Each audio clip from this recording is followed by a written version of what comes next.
जय हिंद दोस्तों, जय हिंद बच्चों। प्राथमिक व्यवसाय के टॉपिक को आगे बढ़ाते हैं और आज हम बात कर रहे हैं प्राथमिक व्यवसाय की एक प्रमुख गतिविधि जिसका नाम है कृषि एग्रीकल्चर। इस चैप्टर में हम विश्व की एग्रीकल्चर के बारे में बात करेंगे और भाग ब में 18वें पाठ में हम भारत की कृषि पर भी बात करेंगे। देखिएगा, जो कृषि है, जो एग्रीकल्चर है, ये सर्वाधिक प्रचलित प्राथमिक व्यवसाय है और कृषि ही वो गतिविधि है जिसके कारण मानव है वो स्थायी रूप से एक जगह पर रहने लगा, यानी स्थायी आवास की सुविधा मिली उसे इसी कृषि की वजह से। और हमने पहले भी बात की है भी विकासशील देशों का प्रमुख व्यवसाय है कृषि, क्योंकि विकासशील देशों के अंतर्गत जो ज़्यादा जनसंख्या है वो कृषि पर ही डिपेंड करती है। और अब हम बात करते हैं कृषि की प्रमुख प्रणालियाँ, पद्धतियाँ कौन कौन सी है। तो पहले आप ये देखिएगा भी प्राकृतिक दशा, जलवायु, मिट्टी हर जगह की अलग अलग होती है। उसी भिन्नता के आधार पर कृषि की बहुत सी प्रणालियां हैं वो विकसित हुई है, जिसको हमने अध्ययन की सुविधा की दृष्टि से यहाँ पहले दो भागों में बांटा है। एक भाग है निर्वहन कृषि और दूसरा है विशेष प्रकार की कृषि, यानी मॉडर्न एग्रीकल्चर की बात की है। निर्वहन कृषि को फिर हमने दो भागों में बांटा है, आदिम निर्वहन कृषि और दूसरा गहन निर्वहन कृषि या गहन निर्वहन या जीवन निर्वहन कृषि। और आदिम निर्वहन कृषि को फिर हमने दो भागों में बांटा है, एक भाग है स्थानांतरित कृषि तो दूसरा है स्थायी आदिम कृषि। और गहन निर्वहन कृषि को भी हमने दो भागों में बांटा है, चावल प्रधान कृषि और दूसरा गेहूं प्रधान कृषि। तो आप देख रहे हैं भी निर्वहन कृषि में दो आदिम और गहन निर्वहन कृषि, और आदिम के फिर दो भाग स्थानांतरित कृषि और स्थायी कृषि, और गहन निर्वहन कृषि के भी दो भाग चावल प्रधान कृषि और गेहूं प्रधान कृषि। आधुनिक कृषि या विशेष प्रकार की कृषि के प्रकारों की बात करें तो हम पढ़ेंगे इसमें विस्तृत वाणिज्यिक अनाज कृषि, फिर है बागाती कृषि, फिर पढ़ेंगे मिश्रित कृषि, दुग्ध कृषि, ट्रक कृषि और फ्लोध्यान कृषि। ये 6 प्रमुख हम विशेष प्रकार की या आधुनिक कृषि है उसके बारे में पढ़ेंगे। अब आपको ये तो क्लियर हो गया होगा इस चार्ट को देखकर भी इस टॉपिक में आज की इस क्लास में हम किन किन चीज़ों को पढ़ने जा रहे हैं। तो ये थी कृषि की प्रमुख प्रणालियाँ। अब एक एक करके अपने इसके बारे में पढ़ेंगे। तो हम आगे बढ़ें उससे पहले यहाँ एक चीज समझ लेते हैं, आदिम निर्वहन कृषि क्या है। आदिम यानी प्राचीन, प्रारंभिक जो कृषि का जो रूप था उसको हमने कहा आदिम निर्वहन कृषि। फिर बात आती है ये कहाँ पर की जाती है।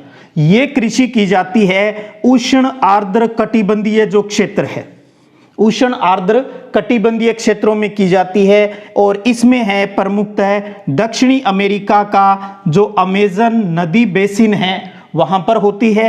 अफ्रीका महाद्वीप की बात करें तो उसमें कांगो नदी बेसिन है वहां पर होती है। और साथ में दक्षिणी पूर्वी एशिया का जो एरिया है वहां पर आदिम निर्वहन कृषि यानी स्थानांतरित कृषि और आदिम स्थायी कृषि है वो इन्हीं क्षेत्रों में अधिक होती है। तो चाहे आपसे स्थानांतरित कृषि का एरिया पूछे वो भी यही रहेगा, और आदिम स्थायी कृषि का इलाका पूछे तो भी वो यही होगा। और आधुनिक कृषि जो है, क्योंकि आधुनिक आप नाम से स्पष्ट हो गए, स्पष्ट है यहाँ पर भी, जब एग्रीकल्चर में मशीनों का उपयोग हो गया, उन्नत बीज आ गए, कीटनाशक दवाइयाँ आ गई, रासायनिक खाद का जब इस्तेमाल किया जाने लगा तो वो हमारी मॉडर्न कृषि हो गई। और इस आदिम कृषि में हमने एरिया पढ़ा, और आदिम कृषि के जो लोग होते हैं वो केवल उतने ही इलाके पर कृषि करते हैं जितने से उसका जीवन यापन हो जाए, क्योंकि यहाँ पर वो अधिक उत्पादन या उसकी बचत के बारे में है वो बिल्कुल भी नहीं सोचता है। क्यों? क्योंकि उसकी जो आवश्यकताएं हैं वो बहुत कम हैं और एक कहूँ भी बहुत ही साधारण सी आवश्यकताएं उसकी होती हैं। तो और इस इलाके में जो हमने कहा उष्ण आर्द्र कटिबंधीय क्षेत्र है, वहाँ पर हमें पता है गर्मी भी अधिक होती है और वहाँ पर वर्षा है वो भी अधिक होती है, इसलिए वहाँ पर जो खेतों के अंतर्गत जो फसल है वो बहुत जल्दी है वो उग जाती है। तो अब हम एक एक करके इनको पढ़ते हैं आगे। सबसे पहले हम स्थानांतरित कृषि और आदिम स्थायी कृषि, यानी अब हम इनकी प्रमुख विशेषताओं पर बात करेंगे जो परीक्षा में पूछी भी जाती है। स्थानांतरित कृषि की विशेषता बताओ, आदिम स्थायी कृषि की, गहन निर्वहन कृषि की विशेषता बताओ, या ये चावल प्रधान कृषि का एरिया कौन सा है, गेहूं प्रधान कृषि का एरिया कौन सा है। तो आगे बढ़ते हैं। अब बात करते हैं अपने स्थानांतरित कृषि की प्रमुख विशेषताओं पर। इसे स्थानांतरित कृषि को काटो और जलाओ कृषि भी कहा जाता है। सामान्य अर्थ की बात करें तो इसकी वनों को जलाकर कृषि करना, वनों को जलाकर कृषि करना ही स्थानांतरित कृषि है वो होता है। और शब्द का मतलब भी हम अब आगे समझ रहे हैं। सबसे पहले आप ये देखिए, स्थानांतरित कृषि है वो कृषि का सबसे प्राचीन रूप है, सबसे पुराना जो आदिम रूप है कृषि का वो स्थानांतरित रूप ही है। इस प्रकार की कृषि में क्या होता है, वनों को जलाकर साफ कर लिया जाता है और फिर उस भूमि को कृषि योग्य बना लिया जाता है। वनों को जला के साफ करके भूमि को कृषि योग्य बनाना ही स्थानांतरित कृषि कहलाता है। और जब उस जगह पर कृषि करते करते 2, 3 या 4, 5 वर्ष हो जाते हैं तो उस स्थान पर जो भूमि का जो उपजाऊपन है, उर्वरा शक्ति जो है वो खत्म हो जाती है और उपजाऊपन समाप्त हो जाता है तो व्यक्ति क्या करता है, खेत बदल लेता है। खेत बदल लेता है यानी उस स्थान को छोड़कर दूसरे स्थान पर चला जाता है, दूसरे स्थान पर प्रवास करता है, नई जगह पर भूमि साफ करके खेती करता है। इसीलिए तो इसको स्थानांतरित कहा जाता है, चेंज कर लेता है जगह। अगली विशेषता की बात करें तो इस प्रकार की कृषि में किसान का संपूर्ण परिवार ही खेती से ही जुड़ा हुआ रहता है और इस प्रकार की जो कृषि है उसके अंतर्गत पुराने कृषि यंत्रों जैसे लकड़ी, खुरपी, कुदाली, फावड़े आदि का इस्तेमाल है वो किया जाता है और खेतों का आकार है वो बहुत ही छोटा होता है। और इन किसानों की व्यक्तिगत अपनी कोई भूमि नहीं होती, वो कोई भूमि के मालिक नहीं होते। वो जहाँ पर इस प्रकार की कृषि होती है उस पर संपूर्ण गांव का ही अधिकार होता है, जिसका जहाँ मन करे खेत साफ करके खेती कर लेता है, भूमि को साफ किया और खेती कर लेता है। और इस प्रकार की कृषि में रासायनिक पदार्थों का कोई उपयोग नहीं किया जाता है, तभी तो उपजाऊपन समाप्त हो जाने के बाद किसान है वो खेत बदल लेता है। और प्रति हेक्टेयर उत्पादन की बात करें तो बहुत ही कम होता है, बहुत कम उत्पादन, क्योंकि उनका उद्देश्य ही सिर्फ खाद्य पदार्थों का उतना ही उत्पादन करना है जितना कि उनका जीवन यापन हो जाता है। तो प्रति हेक्टेयर उत्पादन इस प्रकार की खेती में बहुत ही कम होता है। अब एक चीज़ देखिए, बहुत अच्छी बात है और हम भारत वाले चैप्टर में इसके बारे में और विस्तार से भी पढ़ेंगे भी। अलग अलग क्षेत्रों में इस प्रकार की कृषि के जो नाम हैं वो अलग अलग है, अलग अलग नाम से जानी जाती है इस प्रकार की कृषि। और हमें पता है भी ये उष्णकटिबंधीय क्षेत्रों में अमेजन नदी, हमने कांगो नदी बेसिन की, उत्तरी पूर्वी एशिया जो क्षेत्र है वहाँ पर इस प्रकार की कृषि अधिक होती है।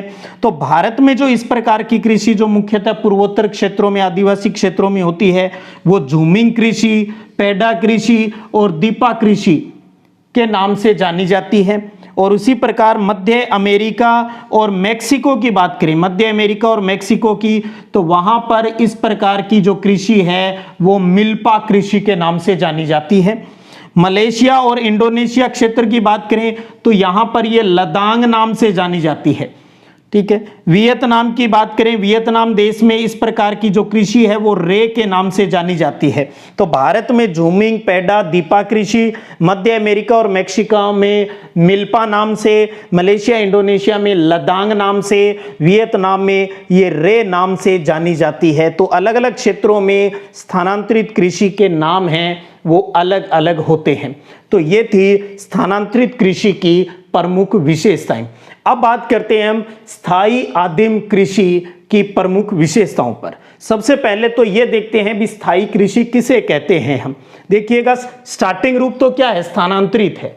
जब स्थानांतरित कृषि है वो प्रारंभिक स्थायित्व को प्राप्त हो जाती है, यानी लोग अब उस जगह पर ही रहकर खेती करने की कोशिश है वो स्टार्ट कर देते हैं, शुरुआती रूप।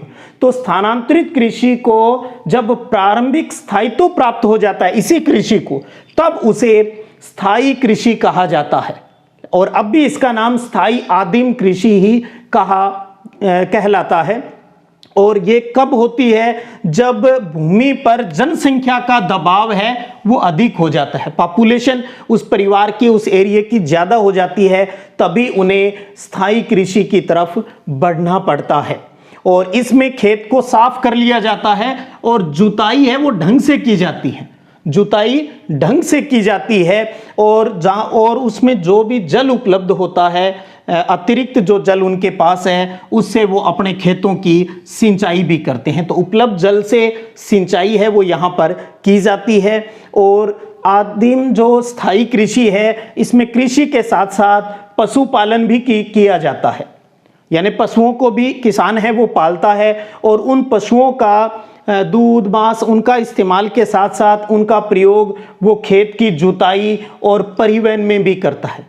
पशुओं की सहायता से खेतों को जोतना और उनकी सहायता से ही गाड़ी के माध्यम से परिवहन करना, चीज़ों को एक स्थान से दूसरे स्थान पर लेकर जाता है।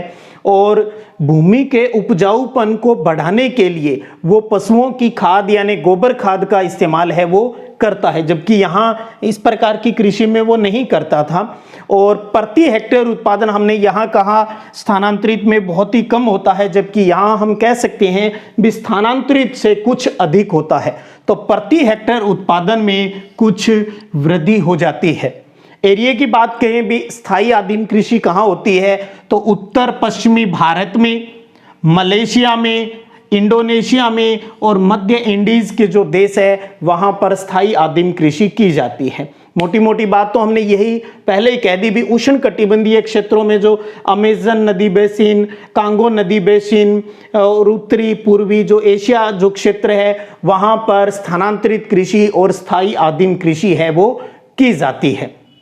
अब हम अगली जो कृषि के प्रकार है उस पर बात करते हैं और वो है गहन निर्वहन कृषि। अब हम समझते हैं गहन जीवन निर्वाह कृषि की प्रमुख विशेषताएं भी, ये कहाँ पर होती है और कौन सी इसकी क्वालिटी है। जब भोजन की आवश्यकता ही जीवन निर्वाहन क्रिया है, तो जब भोजन की आवश्यकताओं के साथ साथ अन्य आवश्यकताओं जैसे रोजगार इसकी भी पूर्ति होने लगे, तो गहन कृषि का यह प्रकार जीवन निर्वहन कृषि कहलाता है। गहन शब्द को आप ये भी समझ लीजिए भी, गहन क्या होता है। गहन का मतलब होता है कम क्षेत्र में अधिक उत्पादन करना, सघन, गहन सघन यानी कम क्षेत्र में अधिक उत्पादन करना।